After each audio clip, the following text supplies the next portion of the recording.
Hi hello ನಮಸ್ತೆ ನನ್ನ ಪ್ರಿಯ ಕನ್ನಡಿಗರೇ, ಎಲ್ಲರೂ ಹೇಗಿದ್ದೀರಾ? ತುಂಬ ಚೆನ್ನಾಗಿದ್ದೀರಾ ಅಂದ್ಕೊಂಡಿದ್ದೀನಿ. ಆರೋಗ್ಯವೇ ಭಾಗ್ಯ, ಎಲ್ಲರೂ ಆರೋಗ್ಯವಾಗಿ ಕಾಪಾಡ್ಕೊಳ್ಳಿ. ಅದರಲ್ಲೂ ನಮ್ಮ ಟೀಚರವರು ಸೊಂಟ ಕಂಠವನ್ನು ಗಟ್ಟಿಯಾಗಿ ಇಟ್ಕೊಳ್ಳಿ. ನನ್ನ ಜೀವನದಲ್ಲಿ ಪ್ರತಿಯೊಬ್ಬರ ಜೀವನದಲ್ಲಿ ಒಂದು ಗುರಿ ಇದ್ದೇ ಇರುತ್ತೆ, ಏನಾದರೂ ಒಂದು ಸಾಧನೆ ಮಾಡಬೇಕು ಅಂತ. ನಾನು ನನ್ನ ಜೀವನದಲ್ಲಿ ಸಾಧನೆ ಏನು ಮಾಡಬೇಕು, ಒಂದು ಗುರಿ ಇದ್ದಿದ್ದು ಅಂದರೆ ನಾನು ಬೆಸ್ಟ್ ಟೀಚರ್ ಆಗಿರಬೇಕು ಅಂತ. ಸೊ ನನ್ನ ವೃತ್ತಿಯಲ್ಲಿ ನಾನು ಬೆಸ್ಟ್ ಟೀಚರಾಗಿ ನಿಂತುಬಿಟ್ಟೆ.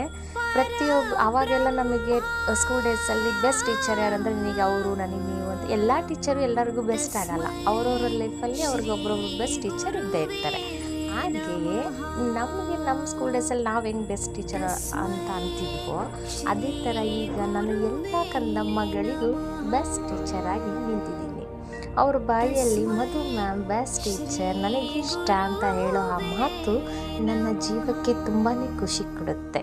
ಅಂದರೆ ನನ್ನ ಜೀವನದಲ್ಲಿ ನಾನು ಏನು ಸಾಧನೆ ಮಾಡ್ಕೋಬೇಕಿತ್ತು, ನಾನು ಏನು ಗುರಿ ಮುಟ್ಟಬೇಕಿತ್ತು ಅಂತಿದ್ನೋ ಅದನ್ನು ಆ ಮಕ್ಕಳು ಕಂದಮ್ಮನ ಬಾಯಲ್ಲಿ ಕೇಳಿ ತುಂಬಾ ಖುಷಿ ಬರುತ್ತೆ. ನನ್ನ ಜೀವನದಲ್ಲಿ ಒಂದೇ ಅಳವಡಿಸ್ಕೊಂಡಿರೋದು ಏನು ಅಂದರೆ, ಯಾರಿಗಾದರೂ ಮೋಸ ಮಾಡ್ಬೋದು, ನಮ್ಮ ವೃತ್ತಿಗಾಗಲಿ ಮತ್ತು ಮಕ್ಕಳಿಗೆ ಓದೋ ಶಿಕ್ಷಣಕ್ಕಾಗಿ ಮೋಸ ಮಾಡಬಾರ್ದು. ಸಂಬಳ ಎಲ್ಲನೂ ತೊಗೊತೀವಿ, ದುಡಿಯೋದು ಹೆಂಗಾದರೂ ದುಡಿತೀವಿ. ನಾವು ಎಷ್ಟೋ ಜನ ಮಕ್ಕಳಿಗೆ ಬೆಸ್ಟಾಗಿ ನಿಲ್ತೀವಿ ಅಂದರೆ ಅವರಿಗೆ ಧೈರ್ಯವನ್ನು ತುಂಬಿ ಅವ್ರವ್ರ ಗುರಿ ಮುಟ್ಟೋವರೆಗೂ ನಾವು ಅವ್ರ ಜೊತೆಯಾಗಿ ನಿಲ್ಲಬೇಕು. ಅದೇ ಬೆಸ್ಟ್ ಟೀಚರ್.